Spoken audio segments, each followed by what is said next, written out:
As we have a quorum, I will call to order the Land Clearance Redevelopment Authority for the City of St. Louis for its regularly scheduled board meeting on April 25, 2023, held via Zoom. May we have a roll call, please? Commissioner Anderson, absent. Commissioner Spencer, Present. Commissioner Jones. Did we lose him? He was here. Oh, that's Commissioner Spencer. Present. Right. Bernard, I don't see him here. I'm not positive what happened. He dropped. hold on. I'm texting him. There he is. Okay, cool. Commissioner Jones, unmute yourself. I'm here. Thank you. You have a quorum with one absent and 3 present. Very good. And I'm present if I can't recall if that's regular on the record or not. First item on the agenda is approval of minutes for March 29, 2023 meeting. Is there a motion to approve? So moved. Second. Been properly moved and seconded. May we have a roll call vote, please? Commissioner Spencer, Aye. Commissioner Jones, Aye. and Chairman McBride. Aye. Motion passes without voting yes. Moving on to resolution 23 LCRA 10771, declaring Marquette Park scattered sites to be blighted. Zach, you're going to walk us through that, please. Yes, thank you, commissioners. This plan was approved by this board last month. And after all of our plans, once you guys approve them, it goes to the planning department, a planning commission for approval. The planning department requested 2 additional parcels be added to this plan. They're both controlled by CDA/LRA. They're both adjacent to other parcels that Marquette Homes is about to be developed. Those developed by RISE will be developed here shortly. Both will be, if we add these to the plan, both would be qualified for the same type of tax abatement in the future. So we're the LCRA staff, SLDC staff is very supportive of adding these 2 additional parcels. One parcel is 3923 Ohio. The other parcel is 3918 Louisiana. Both single family vacant buildings. So that's the amendment we're doing to the plan. Everything else stays the same except for the 2 additions. And I'm answering questions you have. sure. And so, Gene, I know that you said the 2 new buildings are vacant. Do we know who owns those buildings? It's LRA. Those are all LRA. Okay, LRA purchased with CDA funds. got it. Any questions from the other commissioners? Zach, these 2 additional ones are not part of that LIHTC package that they got approved, right? This is just to get the abatement and to be able to move forward and with other funds, maybe the NOFA or some other way to get them. Correct. Yes. Usually most projects with the NOFAs, we encourage tax abatements just to make the deal a little easier for the developer and the buyer. So that's another reason we would be very supportive of adding these 2 additional properties. Okay. Thank you. Any other questions? Hearing none, I'd entertain a motion to approve resolution 23 LCRA 10771. So moved. Request previous roll.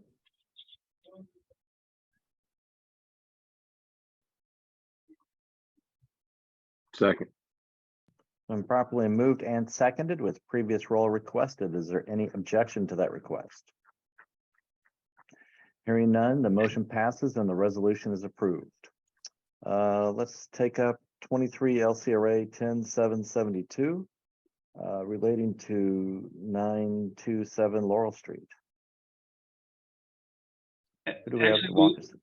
We would like to table this resolution. Upon further research, we have found out part of this parcel takes in the street also. So we may have to rescind the previous resolution that we passed last month. David, what's the resolution number for that? Yeah, is there any reason not to go ahead? It's actually 10-769. Resolution drafted that references it being 10-770, but it's really 10-769. David, I'm not hearing everything you're saying. Are you talking to us? Yeah. Okay, I'm sorry. So the resolution from last month authorizing the sale of this property was 23 LCRA 10-769. And I would recommend that you move to reconsider that resolution and repeal it, because it also authorizes the sale of the same property, which, as Zach said, is probably not suitable to be sold to private. Okay, so we're cut, but so let me restate what I heard you say. The recommendation is that the LCRA reconsider resolution 23 LCRA 10-769, which we passed last meeting, because it addresses the same parcel as the instant resolution ending in 10-772. Correct. It's the recommendation of staff not to sell the parcel for either the prior authorized price or the present one that is before you. Okay. And the recommendation would be to table this resolution. Or, yeah, And what's the obviously this implicates the sale of property.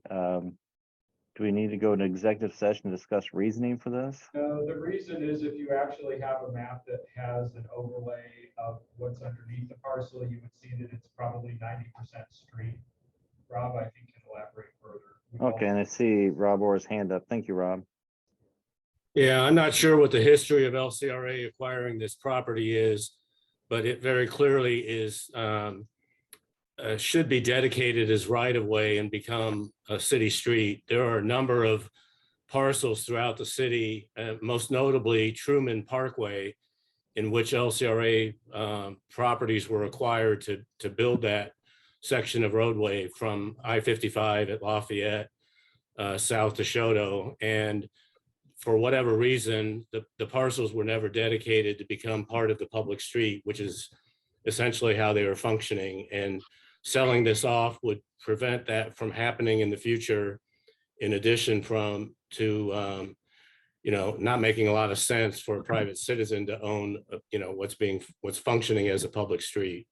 So I think it's an oversight. It's something that we are aware of in other parts of the city that hasn't been addressed yet. One of the challenges for those types of parcels, and Truman Parkway being one example, is that in order to dedicate it as a right of way, you have to get a survey, and then you have to raise the street to the current city standards. And in Truman Parkway, there's probably 30 or 40 parcels that would have to be surveyed.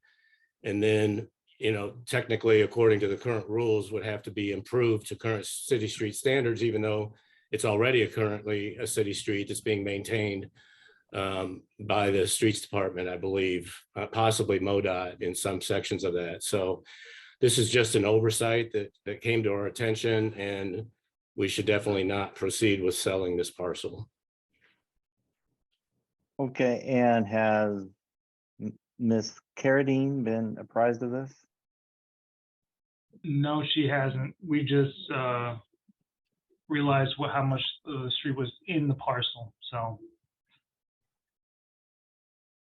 Yeah, and So- I think that's good to make sure we're not selling off city streets. I just also want to make sure that Ms. Carradine understands what's happening here. Did another commissioner have a comment? I was just gonna say, maybe we could work with the homeowner. I think her goal was to get that driveway, if I'm looking at it correctly. So maybe we could subdivide the lot and then do the right of way and then give her the other section that's her driveway. But I don't have a survey or anything, so I'm not sure if that's the case, but if it is, there are some ways we could work around it. Is the driveway that's indicated on the slide a part of the street? No, actually, is the green section between the driveway and the sidewalk is part of the parcel, then the parcel goes all the way across the street also. Okay. Yeah, I think what Commissioner Spencer has indicated is appropriate. And we do want to absolutely include Ms. Carradine in this and get the intent of both Ms. Carradine and LCRA. But we want to make sure that no violence is done to our street structure any further. So it would make sense to go ahead and rescind LCRA 10-769 with the caveat that we want to take up this entire issue at some point in the future. Right. Okay, I do have a question before we move on. please proceed. Does she, well, I mean, I realize we've given general notice. Does she have specific notice that this will be on today? Does anyone know or not? What? It doesn't sound like she had. Yes, Okay. Commission. hello? This is Yes. LRA Operations Manager, hello again. Yes. Hello. Yes, she does know it was coming back today. Because she Okay. countered. All right. And Okay. the other thing is it her, despite what the legal description is of the property, is it her understanding that she's just trying to acquire the greenway, the green strip, just on the other side of the sidewalk? Yes, So why can't, I mean, would we just amend the description to include that and proceed? How does that affect the street issue? Because I mean, I understand if the description is a description all the way across to the other side of the street, it doesn't make any sense. But if she's just trying to get that little green strip, apparently she wants to maintain it, fence it in, do something, because I'm assuming she probably maintains it now anyway. yes, she does, but she didn't want to get she had no idea that little strip of land included the street. All she Okay. had was the green space, and she wanted it because she had been taking care of it, and it was alongside her house. Nobody knew that it was part of the street. Okay, so, I mean, we can't amend the description to simply include that strip or to exclude the street from the description? Yeah, I mean, maybe not today, but if Yeah, it's yeah. her, I think if that's it's the her intent to intent. just get the green strip of land, and I mean, and we seemed to have been in agreement with that until we realized the property description crosses the street, then why can't we just agree to what everybody already bargained for in the first place? I think Yeah. that's the intent, that a future date, is that correct, Zach? Or Rob? Go ahead, Ron. Yeah, oh, sorry, I thought I had mute on. In order to do that, you're gonna have to get a survey and subdivide that parcel, which will come with a cost.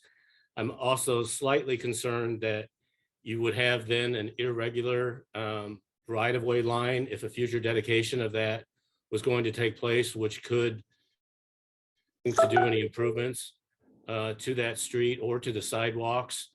I certainly agree with you, Commissioner Jones, that it's worth exploring. I think we should get more information, including from the Streets Department, to understand if there are any future plans for that right of way and for that street, which appears to be blocked off. But I think that's something that we just need more time to investigate before we put it in the form of a resolution at this Sure. time. And I appreciate that. Let me ask you, I guess I made an assumption that there was a rush. Is there a closing date set for last month's resolution? no, there's not a closing date because she actually sent back a counter. That's how it all started. She sent back a counter. She didn't want to pay what we sent to her, so she sent a letter saying she wanted the counter back at a different price. Okay, And that's how the investigation started, finding out the situation that it was part of the street. okay. Well, let's then, so we do need to go ahead and, I believe, rescind our offer in the event that someone's mind gets changed before we get this sorted out. I think that would be a prudent thing to do at this time. then table the current resolution. And I think that's what David Meyer had recommended earlier in this discussion. Is that correct, David? That's correct. Okay. So then at this time, I would entertain a motion to rescind our offer to purchase 927 Laurel Street as set forth in resolution 23 LCRA 10769. So move. Second. Is there a request for previous? Request for previous. Okay, and I'll second that. So the motion has been properly moved and seconded. Is there, and a previous roll has been requested. Is there any objection to the request for previous roll? Hearing none. The motion passes and the resolution is approved. As far as the instant resolution ending in 10772, we will table that and take that up once we've understood the situation and what we can do to convey this property. We'll move on to resolution 23 LCRA 10773. Who's going to take that up? Hello, that's me again. Oh, hello. Thank you, Sonetta. Okay, so. You're wearing your Lance Knuckles hat. Thank you, he's not here. So we have 1122 Maple. Mr. Elliott lives in the neighborhood and is the owner occupant of 5314 Maple, which is in good condition. He owns several lots in the neighborhood along with the lots that's contiguous to this lot that he's asking to get. He just maintains it as green space. He would like to purchase this parcel as addition to the lots already owned. And it is the only lot owned by SLDC related agencies. His offer is $1,007. And he is a St. Louis City fireman.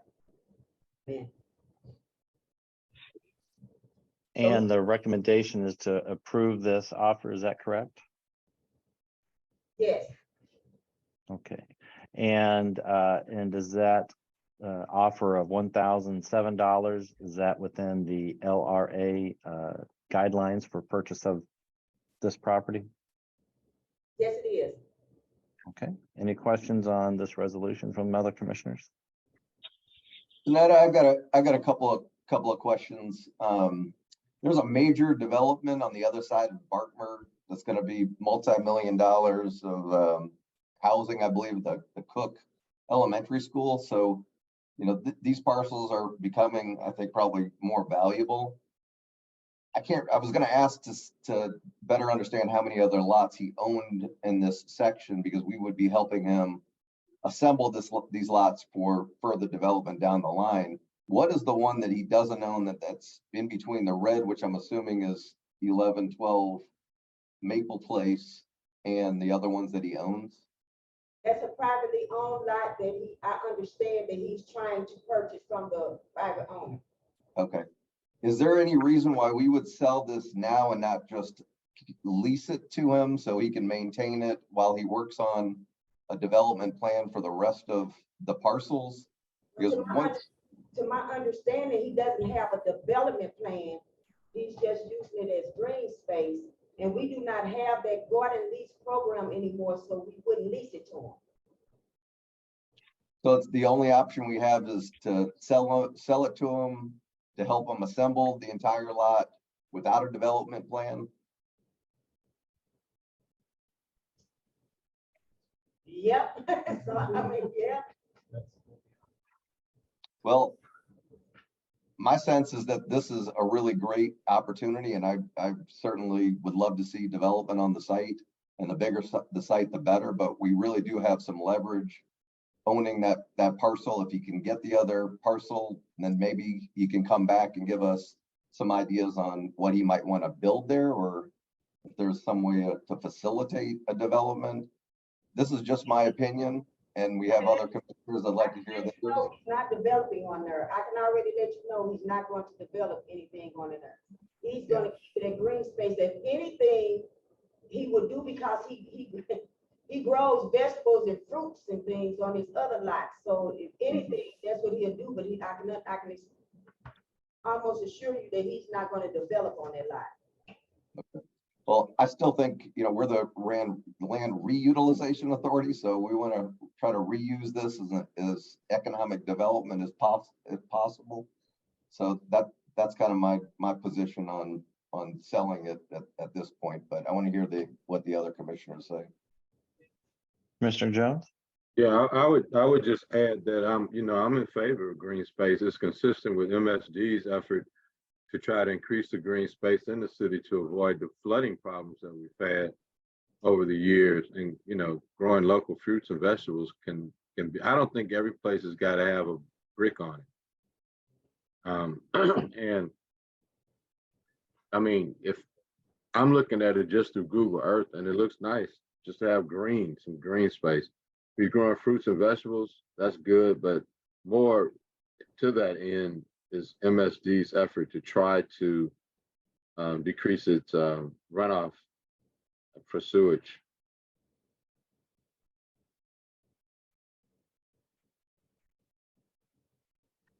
And what's the size of this lot?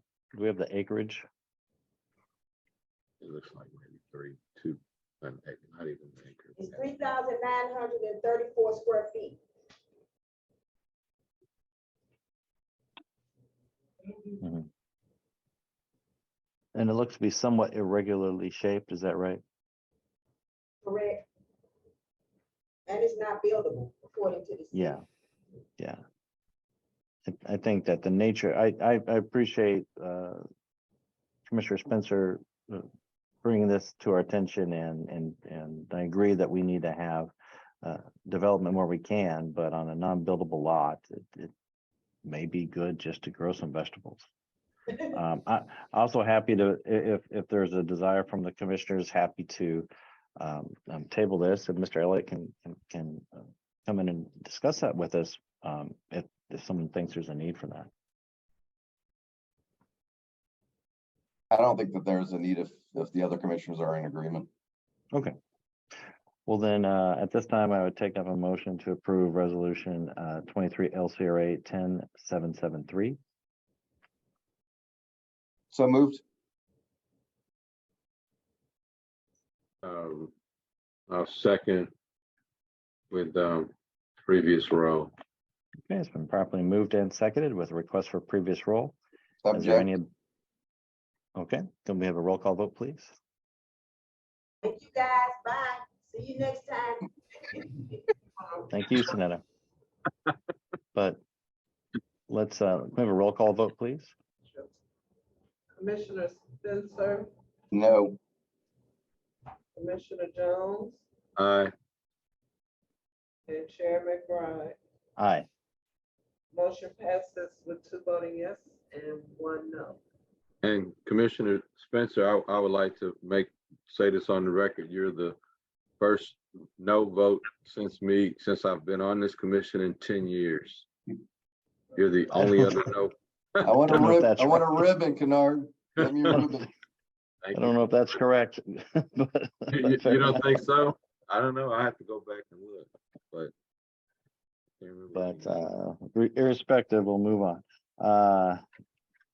Resolution 23 LCRA 10774, relating to a short list of pre-qualified firms for engineering services. Let's see, is Peter Phillips on? Yes, good afternoon. Good afternoon. So yes, back in January, the St. Louis Development Corporation Board authorized staff to go through a request for qualifications process for engineering services, specifically related to civil, structural, transportation, land surveying, and marine services that SLDC could utilize, go to these firms and utilize for various services as required. These SLDC just last week did approve this process and the recommended list of firms for these services. So before you today for consideration is also the adoption of that same process and list. This is a revamp of a previous shortlist, pre-qualified shortlist process that was done back in 2016. And we do these regularly to just ensure that we are keeping up with the qualifications of the various firms in St. Louis, adding and dropping firms as necessary. And so and actually as an example of one of the services that may be engaged, we go back to one of the previous items, the Laurel Street item, where we could utilize a firm and engage a firm to do subdivision replatting and, boundary surveys. So that would be an example of something that LCRA could engage as necessary.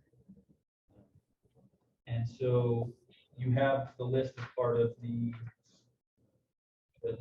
part of your resolution of the 12 firms that were recommended and approved by SLDC. These were 12 of the 16 responses from the firms that responded to the request for qualifications. So at this point, I would open it up to any questions from the commissioners if you have any. Great. And how many were on the pre-qualified list from the 2016 iteration? That list was significantly longer. I don't have that in front of me, and I don't know if Rob can correct me. I think it was in the 30s. But that was also a little bit different though, because the previous pre-qualification list had a lot more disciplines associated with it as well. This one was a little bit more specific to these 5 that we've mentioned, and we narrowed it down a little bit because we didn't utilize a lot of the other disciplines. And in fact, while we do intend to potentially utilize all of these projects don't come up, every day. They are sporadic as necessary. And so again, the number of responses dropped significantly because we narrowed the scope of disciplines. Got it. And at what size does a project need to be for it to come before this board, even if it would otherwise implicate someone on this short list? We have 20,000. Okay. Any other questions from the commissioners for Mr. Phillips?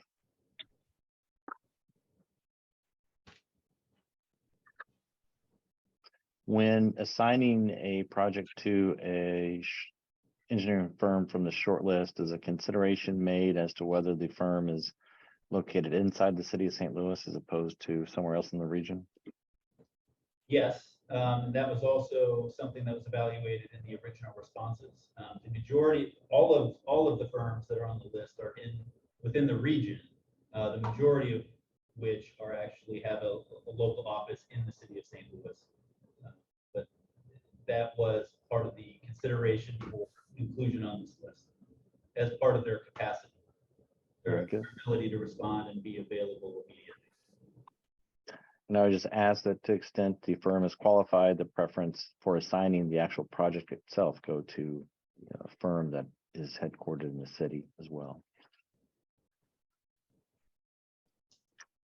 If there are no further questions, I'd entertain a motion to approve resolution 23 LCRA 10774. So moved. Request preview card. So moved. Second. Been properly moved and seconded. May we have a roll call vote, please?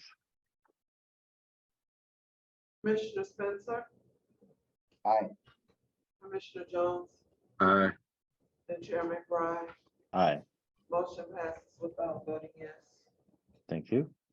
And resolution 23 LCRA 10775. I think Charlie's going to walk us through a request for extension to a loan payable to the Missouri Development Finance Board. Charlie? Well, Mr. Chairman, I'm going to let David talk to this. Even better. I'll take that. So this resolution is on a revisit to you. This is the 3rd time in the last 4 years that we've had a resolution of this nature before you. But as you may recall, LCRA does have a loan associated with the redevelopment of 600 Washington, which is coming due again. It comes due at the end of the week, actually. MDFB, the Missouri Development Finance Board, has given us a new term to take us through the beginning of August on the payment cycle on this. So this is just moving it out a little bit to have further discussions The terms will otherwise be the same. The interest rate is the same. They are looking for a principal payment, which is due and was due under the existing arrangement this week as well. I note, since I just got the final parameters late yesterday, the extension fee is not 5,000, it's only 2,500. So I guess that's some good news here. But again, this is a resolution otherwise virtually identical to the last few that you have seen, as this obligation has gotten extended out pending ultimate determination on how to deal with the financing of this building. And you said as part of this negotiation will a partial principal payment be due, or is that something that is being deferred to August of So 2023 as during the well? last, I'm sorry, during the last extension period, every April, we had a principal payment due of $50,000. It was paid in April of 21. It was paid in April of 22. We're now doing another $50,000 payment, so it would just be continuing that cycle. I should also note, and I know it's in the resolution, that we are current. Payments that we're making are actually past dollars through from the occupant of the building. I'd say owner, but of course MDFP is actually an owner, and LCRA has a layer of rights as well in the building. But the building revenues have been paying this down, paying the interest as well, and we are current with that and would like to remain so by extending out this existing arrangement. And is that extended to August of 2023 or 2024? Correct. We expect we'll be back before you begin in the next few months. Okay. And I assume that the revenues that are creating this pass-through payments are sufficient to satisfy at least what we're negotiating now? We have no reason to doubt that, since we have been current and the funds have flowed for the duration. Okay. All right. And any questions for Mr. Meyer on this resolution? Number one, I think that interest rate's very generous, so that's one thing.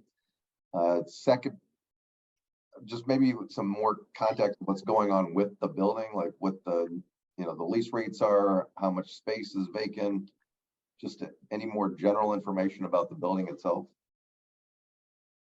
We do not have very much information about the building. I think that's one of the reasons why MDFB and LCRA have decided to move this to August for further renegotiation. So both of us can get further information about the building itself. Okay. Thank you. All right. Any further questions? Hearing none, I entertain a motion to approve resolution 23 LCRA 10775. So moved. That's the previous row. Second. It's been properly moved and seconded with request for previous roll. Is there any objection to that request? Hearing none, the motion passes and the resolution is approved. I wanted to take up a comment that Ms. Wright made about that the garden lease program doesn't exist any longer. Was that just an LRA program that we adopted for LCRA properties, or? That was sorry, this is David. That was an LRA program as part of the organization, I guess isn't quite the right word. As part of the rethink of how LRA operates, they no longer have a garden lease program. LCRA had traditionally followed in the wake of that program. I expect at some point we probably will be needing to bring some new real estate management related parameters to this board. But LRA has only been operating under the new system for a very short time. So I think the thought, to the extent there was any deep thought there, was to let that go for a while and see how it works before taking it to this board. Okay. But the Well, go ahead. I'm sorry, we were talking over each other, David, at the very end. What did you say? Oh, I was just reiterating, the garden lease policy was rescinded by LRA. They no longer do garden leases. Okay. Existing garden leases were allowed to play out. None of them were repealed or terminated, but there are no new garden leases being offered. Chairman McBride, I'm glad you brought it up because I didn't want to take it too much further because I thought there was some good discussion around the topic, but LCRA potentially could lease the land if we wanted to. And the fact is, in other cases, we may want to be in that position to have some options, to have some flexibility, to look at the potential for economic development on some of these sites with growing assemblage. That's the biggest challenge in the city. Yeah, I concur.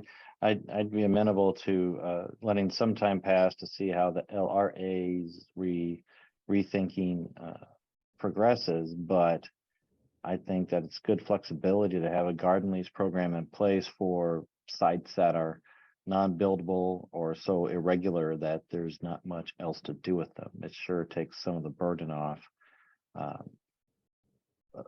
of our otherwise burdened departments to maintain them. So just want to let the staff know that I'd definitely be amenable if a situation arises to bring that to us for our consideration rather than reject it out of hand. All right. Do we have any matters for executive session? We do have one matter, yes. Okay. Then at this time, I would entertain a motion to go into executive session for the reasons stated in which section of the Missouri Revised Statute, David?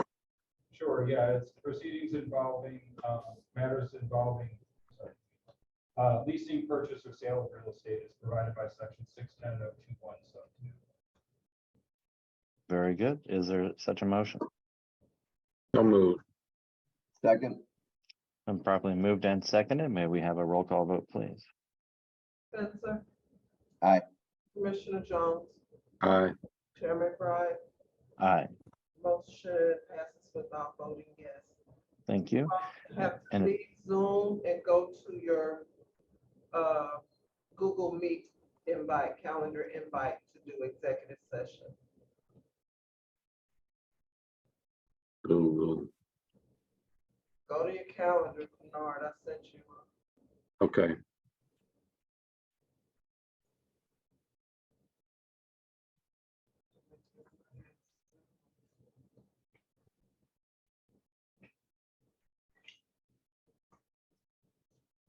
Did you see it?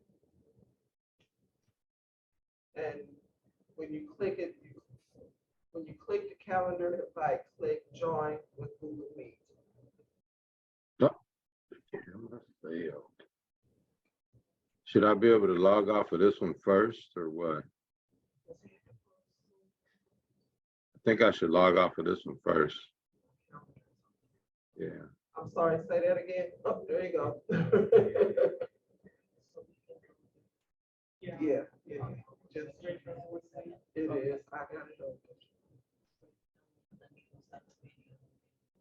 Yeah, it's not.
Okay.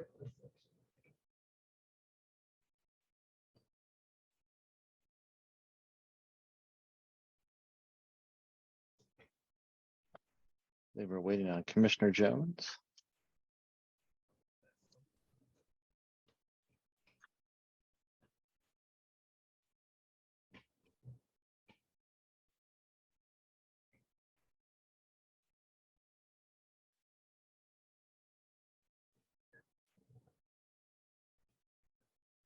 Very good. I believe that we've all returned. Is there anything in open agenda? The only thing that I wanted to add today is the mayor's state of the city address. So definitely tune in on the city YouTube page to listen along to her state of the city, which I'm sure she will be speaking to a lot of the great things that we've been leading here at SLDC, and also the great work that the commission has done on LCRA. So I wanted to throw that out there as a quick reminder for the directors. Thank you, President Richardson. I appreciate that. Anything else? Hearing none, our next meeting is scheduled for May 23, 2023. At this time, I'd entertain a motion to adjourn. So moved. So move. Second. It's properly moved and seconded. We are adjourned. Thank you.